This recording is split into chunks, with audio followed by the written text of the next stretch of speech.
Tell me why, if it was a challenge to fill 24 hours full of news on CNN, why did you create CNN2? Or headline news. Well, I did that when we took the long form format for CNN, long breaking coverage. When there was a continuing story, we would preempt our regular shows. Our basic newscasts, since at that time the network newscasts were all half-hour newscasts. Well, we figured, well, we'll go with an hour newscast. So we'll give twice as much news in depth, and that will be the thing that sets us apart.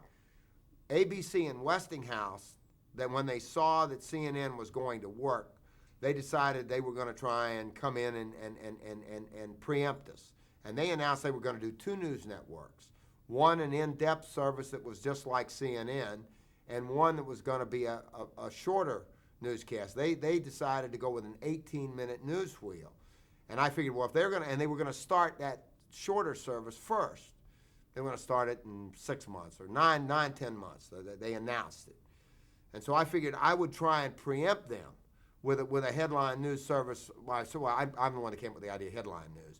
But I decided not to use an 18-minute format, but use a 30-minute format, because that's what most local newscasts were and all the network newscasts were. And that way you could start on the hour or the half hour, because that's when all the other programs were ending. So somebody could, at 7:30 or 8:30 or 2:30 in the morning, they could switch over. You would know that at the top of the hour and the middle of the hour, the world and national stories would be on, and then we'd have a financial segment, we'd have a sports segment, and a feature segment.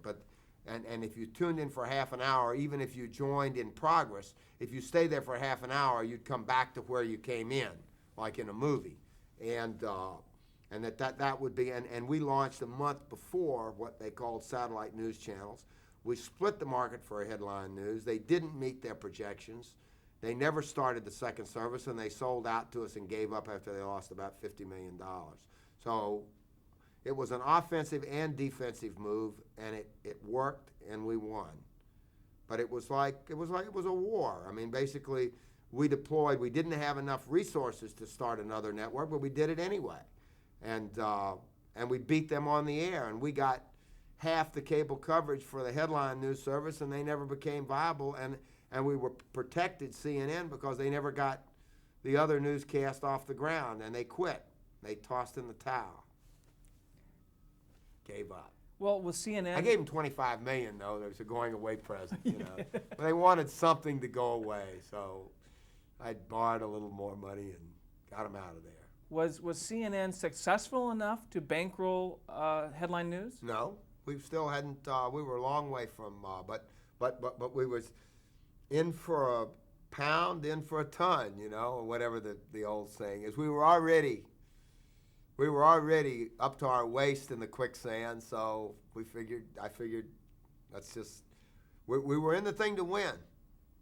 And if we lost big. We win big. But we couldn't have, if we'd have sat there and not done anything, if we hadn't preempted them, if we hadn't attacked first, you know, they would have probably beaten us.